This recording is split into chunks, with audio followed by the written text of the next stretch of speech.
Vamos lá continuar a aprender sobre os princípios e hoje nós vamos começar o capítulo 5. É um capítulo curto, mas cheio de ensinamento para nós e nós vamos traçar um paralelo como nós estamos fazendo todas as quintas e hoje nós vamos fazer esse paralelo com Romanos. Então, se você já quiser deixar a carta aos Romanos aí marcada para depois você conseguir acompanhar a leitura. E vamos lá. Quando alguém pecar, Levítico, capítulo 5. Quando alguém pecar nisto, tendo ouvido a voz da imprecação, sendo testemunha de um fato, por ter visto ou sabido, e contudo não o revelar, levará a sua iniquidade. Ou quando alguém tocar em alguma coisa imunda, seja corpo morto, de besta fera imunda, seja corpo morto, de animal imundo, seja corpo morto, de réptil imundo, ainda que lhe fosse oculto, e tornar-se imundo, então será culpado. Ou quando tocar a imundícia de um homem, seja qual for a imundícia com que se faça imundo, e lhe for oculto, e o souber depois, será culpado. Ou quando alguém jurar temerariamente com seus lábios, fazer mal ou fazer bem, seja o que for que o homem pronuncie temerariamente com juramento, e lhe for oculto, e o souber depois, culpado será numa destas coisas.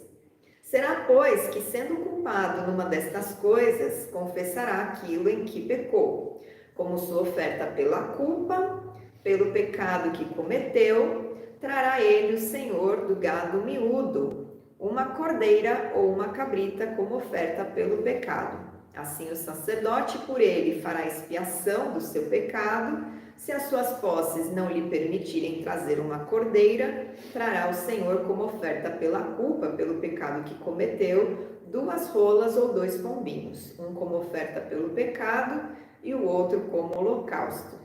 Entregá-los ao sacerdote, o qual primeiro oferecerá aquele que é como oferta pelo pecado e lhe destroncará com a unha a cabeça sem a separar do pescoço. Isso no caso, se referindo às aves.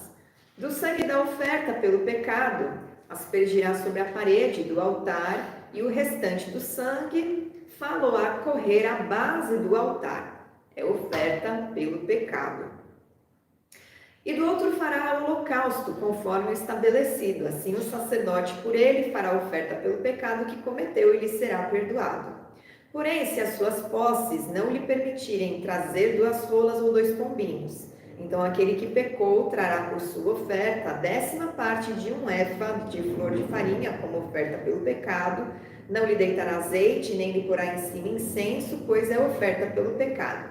Lembrando daquilo que a gente aprendeu com a oferta de manjares, que o azeite, ele não fazia fumaça, né? Não criava fuligem, e o incenso era um perfume aromático. O pecado, diante das narinas do Senhor, ele representa mau cheiro, né? Ele fede. Então, isso era uma maneira didática do Senhor lembrá-los que aquele erro, embora não tivesse ali um sangue sendo derramado pela circunstância ali, não, né, a pessoa não podia apresentar um animal, uma ave, então ela pelo menos apresentando ali aquele cheiro de queimado, ia lembrar que era para a vida dela estar sendo passada pelo fogo, né, e consumida por conta do erro.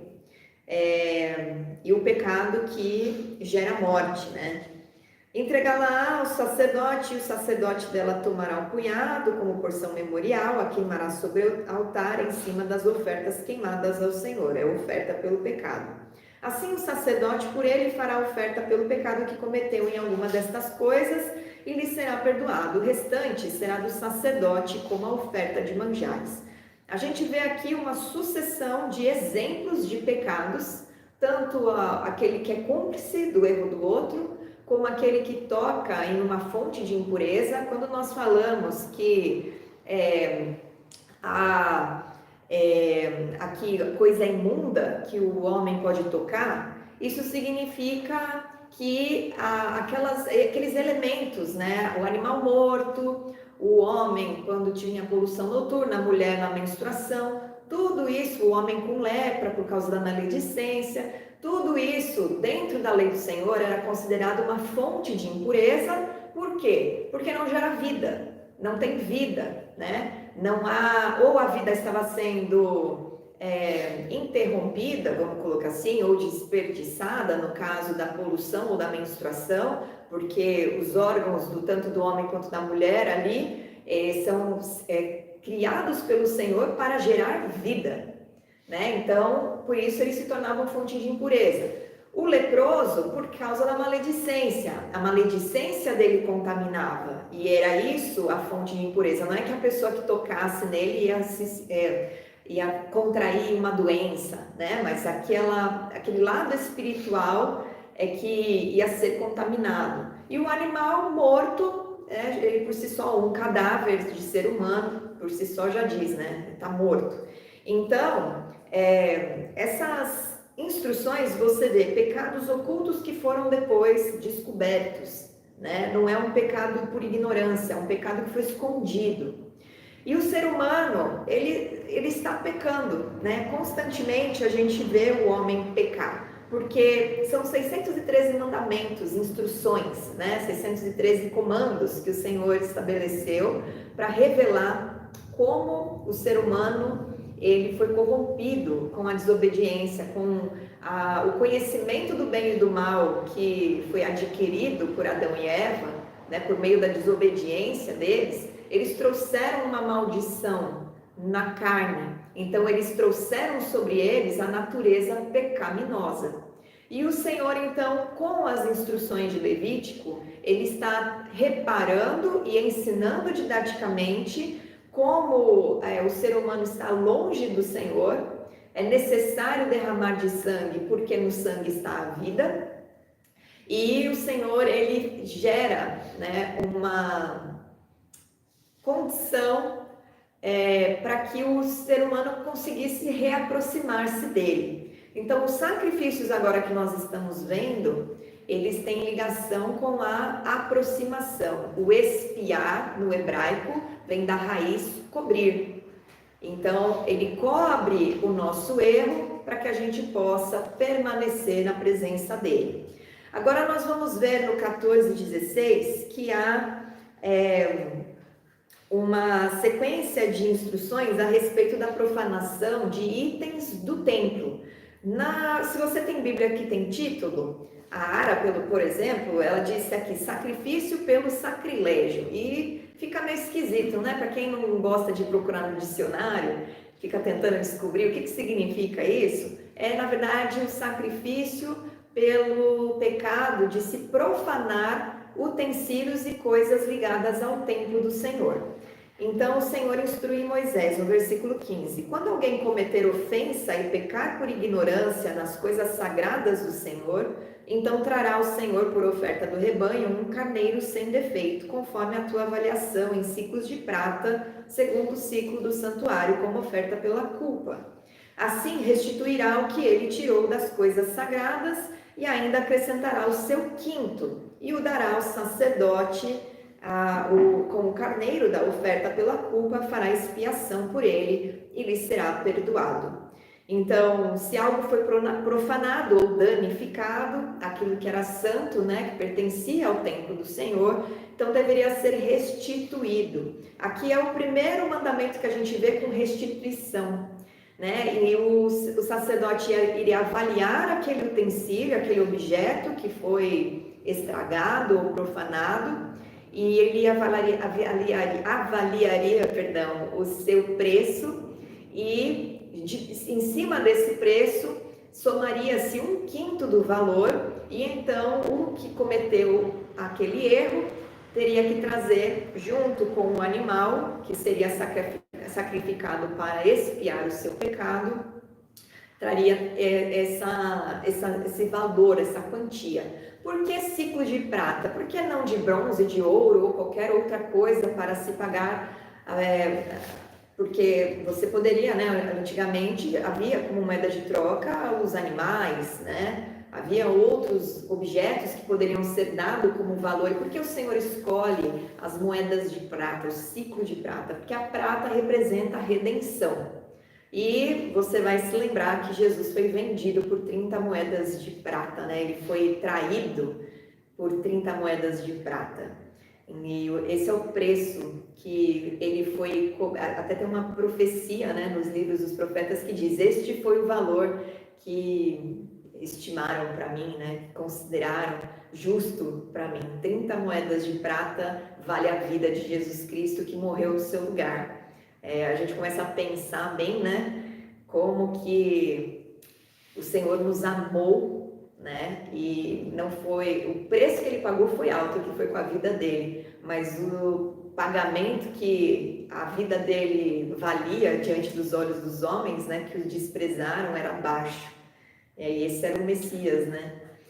E aí depois a gente tem: e se alguma pessoa pecar e fizer contra algum de todos os mandamentos do Senhor aquilo que se não deve fazer, ainda que o não soubesse, ou seja, cometeu por ignorância, contudo será culpado e levará a sua iniquidade.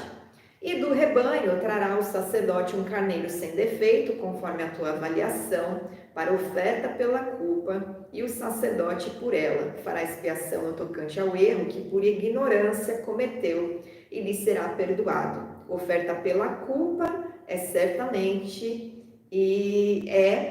oferta pela culpa certamente se tornou culpada ao Senhor. Bom, a gente leu o texto inteiro, agora a gente vai aprofundar um pouquinho mais sobre esses 3 temas, né? Eu quero que você abra em Romanos 6, porque nós vamos ler um versículo ali, para ver que essa natureza pecaminosa que está em nós, Jesus redime, né? Jesus tira a nossa natureza pecaminosa. E nós, antes, éramos presos ao pecado, né? Fazia parte de nós pecar. A partir do momento que você confessou Jesus como Senhor e Salvador da sua vida, Ele que se colocou como Cordeiro de Deus, como a oferta agradável, como o sacrifício no seu lugar, o holocausto de consagração e dedicação que você entrega ao Senhor, Ele cobre a sua vida, mas Ele, a partir da vida dele, a partir da sua ressurreição, quando você é batizado nas águas, você morre em Cristo, e quando você emerge dessas águas, você é nova criatura. E essa nova criatura não possui uma natureza pecaminosa, porque ela passa a ser espiritual. Você vive no Espírito a partir de agora. E essa foi a obra que o Senhor fez, porque o Senhor Deus olha sobre a terra e Ele não vê um justo sequer. Ele olha sobre a terra e Ele vê que todos pecaram. E nós carecíamos, né, de algo que tivesse mais poder do que a lei, porque a lei, ela não tem poder para perdoar. O sacrifício era didático e ele cobria o pecado, o erro pontual, mas ele não tirava a nossa natureza pecaminosa. Por meio de Jesus, nós somos redimidos dessa natureza pecaminosa. E lá no versículo 6 de Romanos, capítulo 6, está escrito assim: sabendo isto, que foi crucificado com ele o nosso velho homem, para que o corpo do pecado seja destruído, e não sirvamos o pecado como escravos, porquanto quem morreu está justificado do pecado. Ora, se já morremos com Cristo, cremos que também com ele viveremos, sabedores de que, havendo Cristo ressuscitado dentre os mortos, já não morre, a morte já não tem domínio sobre ele. Pois quanto a ter morrido de uma vez para sempre, morreu para o pecado, mas quanto a viver, vive para Deus. Agora nós vamos lá em João, capítulo 1, versículo 29. Evangelho de João, capítulo 1, no versículo 29. João Batista, o profeta, que antecedeu a vinda de Jesus, a voz que clamou no deserto, disse o seguinte: no dia seguinte viu João a Jesus que vinha para ele e disse: eis o Cordeiro de Deus que tira o pecado do mundo. Agora, esse pecado do mundo significa a natureza pecaminosa do ser humano. Agora nós vamos lá para Romanos 7.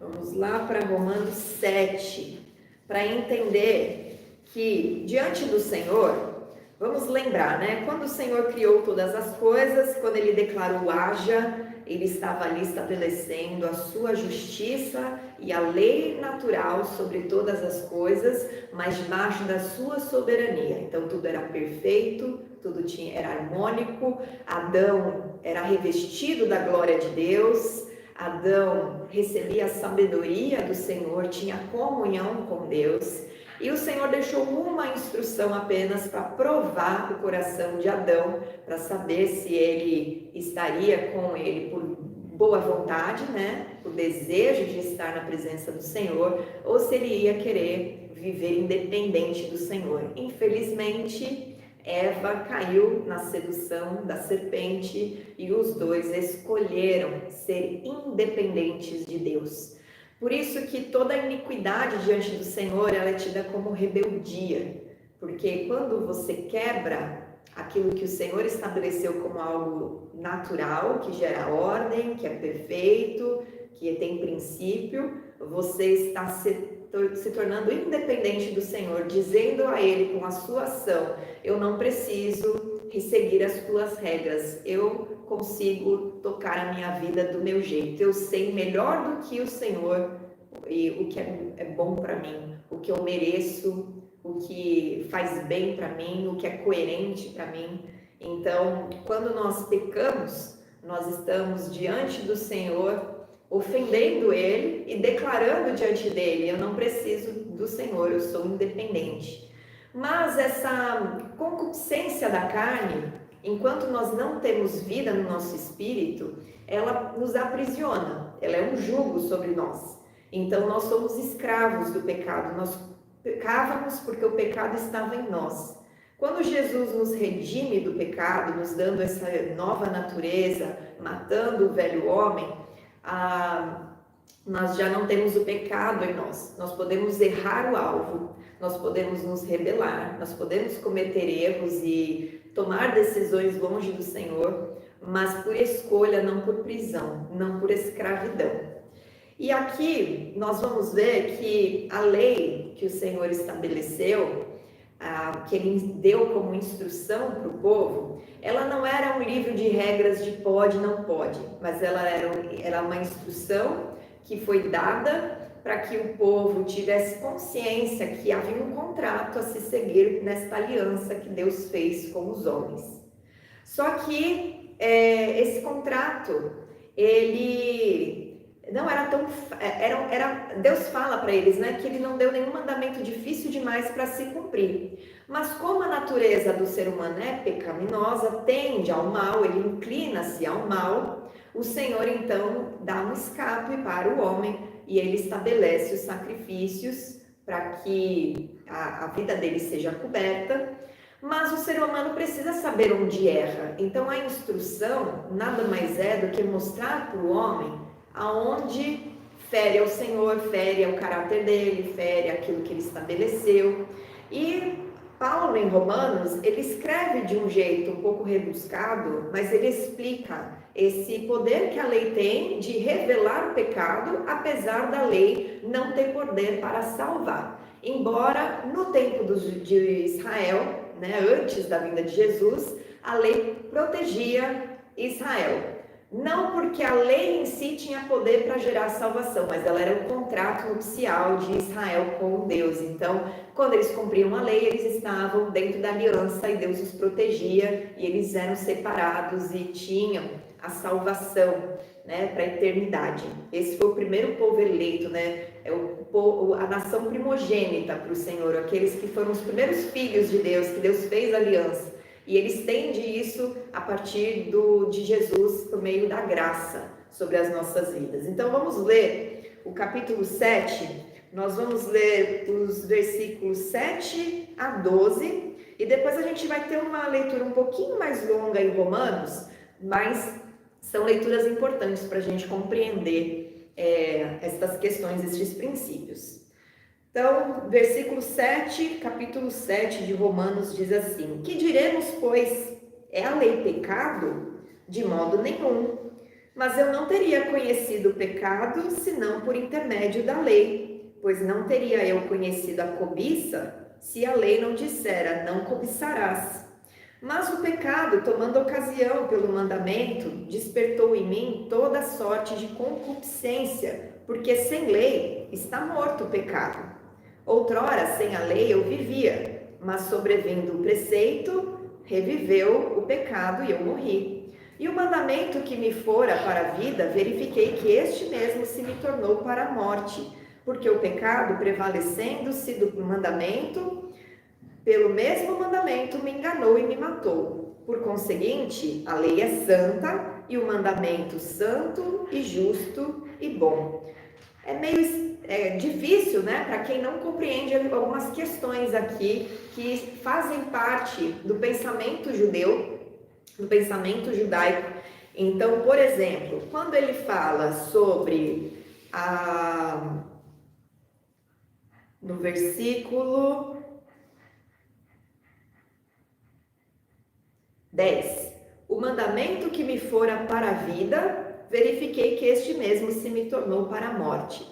O Senhor, em Deuteronômio, por meio de Moisés, ele diz: cumpra, obedeça aos meus mandamentos para que você viva. Escolha entre a vida e a morte, escolha entre a bênção e a maldição, porque a lei ela foi estabelecida para proteger o povo. Só que ao mesmo tempo, o que Paulo está dizendo aqui? O mandamento ele foi me dado para me gerar vida. Só que a partir do momento que eu tomo conhecimento do mandamento e eu descubro que eu não o cumpro, ele é para minha morte, porque eu descobri que eu estou morto. E eu preciso do Senhor, eu preciso da graça do Senhor, eu preciso do sangue de Jesus, que é o Cordeiro de Deus, que tira o pecado do mundo, para que, por meio da graça, eu possa andar livre do pecado e livre da lei do pecado que governa a minha vida. E então a lei do Senhor, ela vai ser vida para mim. Porque eu não saberia o que é pecado se a lei não me dissesse: não cobice, não adultere, não cometa nenhum erro diante do Senhor, que fira a sua reta justiça e aquilo que ele estabeleceu para trazer ordem sobre a terra.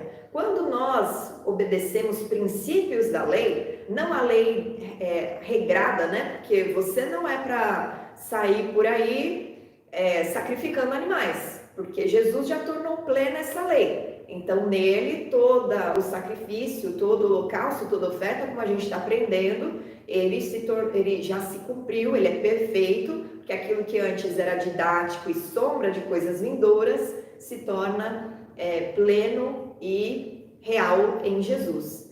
Então nós não precisamos fazer isso, mas existe um princípio. A gente ainda precisa que um sangue cubra a nossa vida. Esse princípio não cessou. A gente precisa de um sangue derramado para ter uma aliança. Isso também não cessou. Em Gênesis, depois nós vamos ver na semana que vem, Abraão ele apresenta um sacrifício quando Deus ele faz a aliança com ele, a respeito de separá-lo, por meio dele trazer o descendente, todas as nações da terra seriam abençoadas por meio dele, e ali ele apresenta um sacrifício. Nós vamos ver isso com mais detalhes na semana que vem, por outros motivos, mas ali a primeira aliança não tinha lei, não tinha Torá entregue, porque essa Torá foi entregue no Monte Sinai, muitos séculos depois da aliança que Deus fez com Abraão, mas os princípios já estavam ali.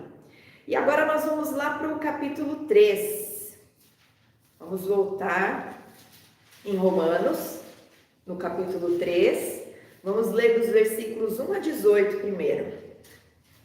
Qual é, pois, a vantagem do judeu, ou qual a utilidade da circuncisão, que foi estabelecida na aliança que Deus fez com Abraão?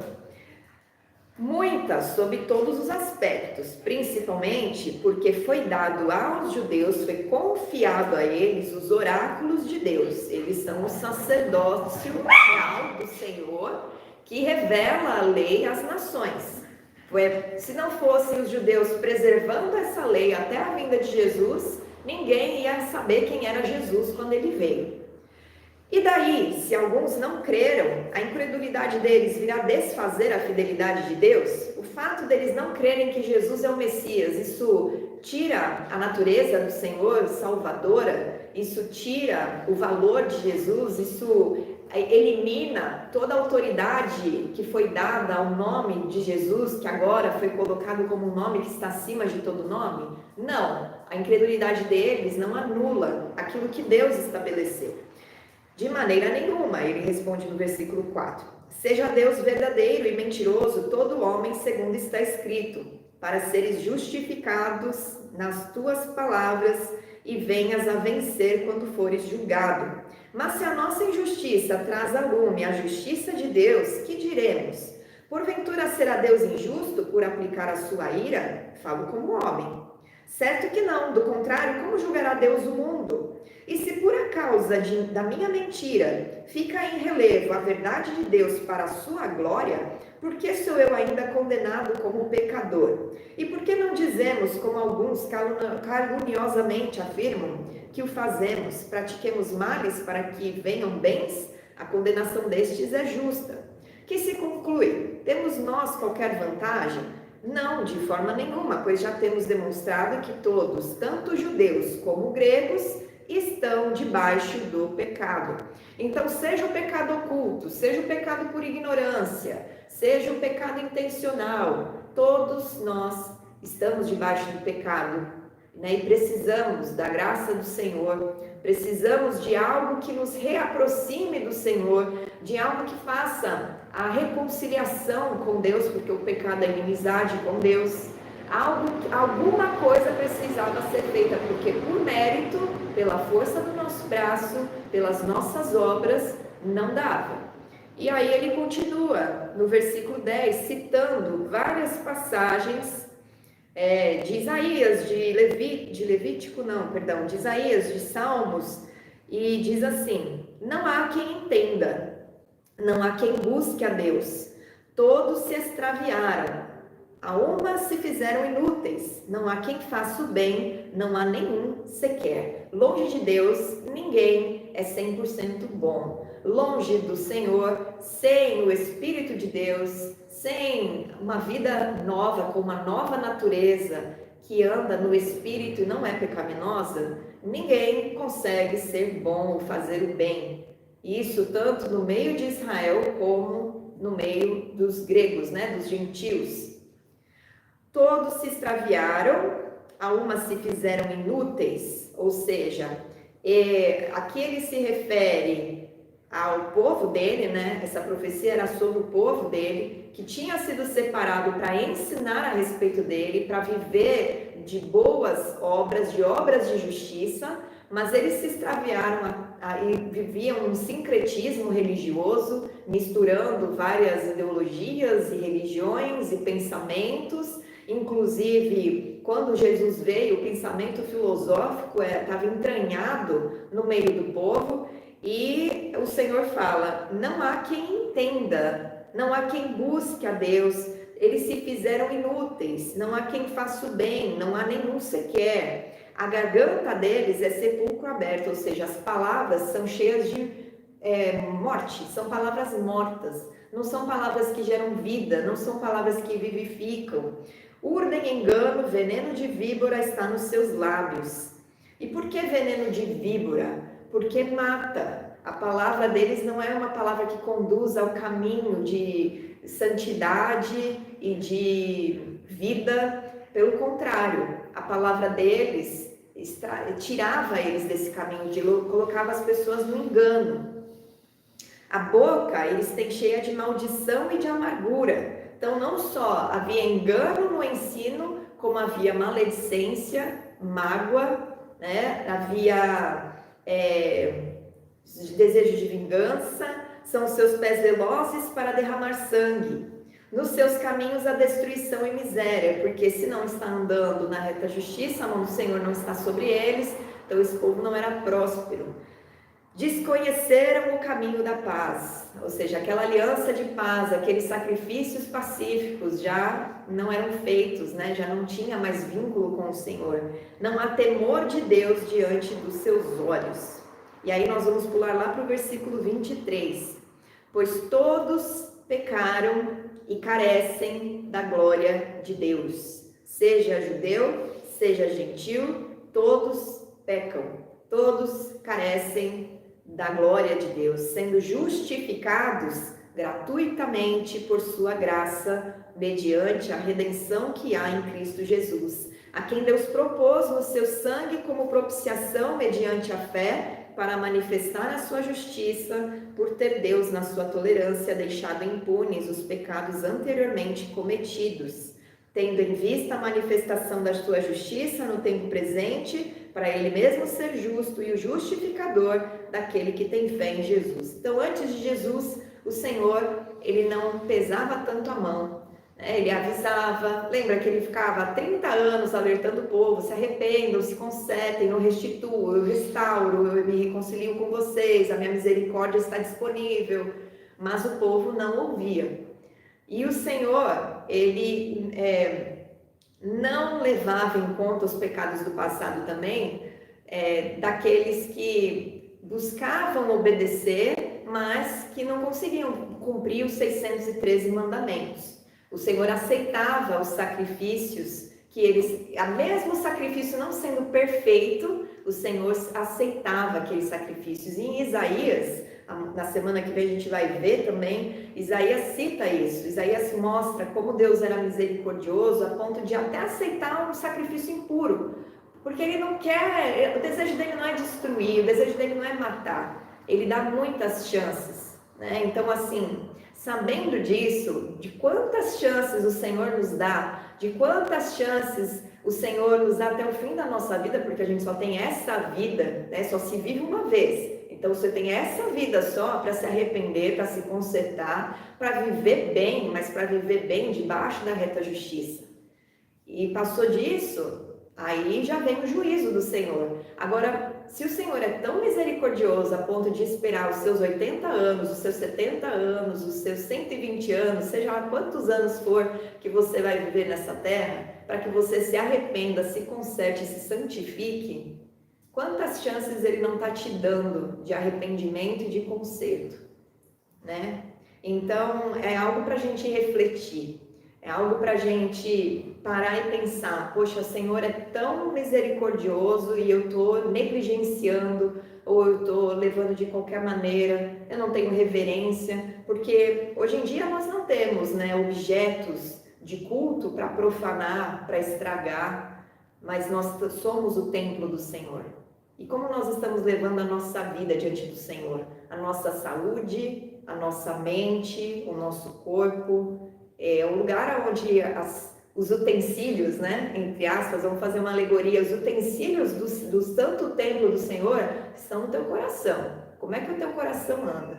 O que você pensa? Como você vive? Como você está levando a sua vida? O que você está ingerindo? Tanto de consumindo de informação como de alimento, como você está conduzindo a sua vida, porque 30 ciclos de prata foi o preço que foi pago para a remissão dos seus pecados, para a redenção da sua vida. O salário, né, do pecado é a morte, e Jesus pagou um alto preço, né? A gente ouve tanto isso, e eu acho que isso está começando a fazer mais sentido para muita gente. O alto preço que Jesus pagou, mesmo sendo colocado com um preço, um valor de moeda, de prata tão baixo, né? Então, pensa bem como você está lidando com as coisas do Senhor, com a sua vida diante do Senhor. E só retomando aqui, estamos finalizando. Nós vimos que o pecado de ignorância, apesar de ser eu não sabia, né? A partir do momento que a gente descobre o que nós estamos fazendo de errado, nós temos que apresentar diante do Senhor, porque quando confessamos os nossos pecados, nós somos curados. E quando nós também erramos com outra pessoa, havia restituição. Nós veremos isso na semana que vem. Então, nós vamos ver que a dinâmica de misericórdia não é só de Deus para conosco, mas de nós para com o próximo. Amém? Então, medita bastante nisso tudo, que o Senhor abençoe muito a sua vida. Semana que vem nós continuamos aprendendo e alinhando o nosso coração e a nossa mente com a palavra do Senhor. Amém? Boa noite.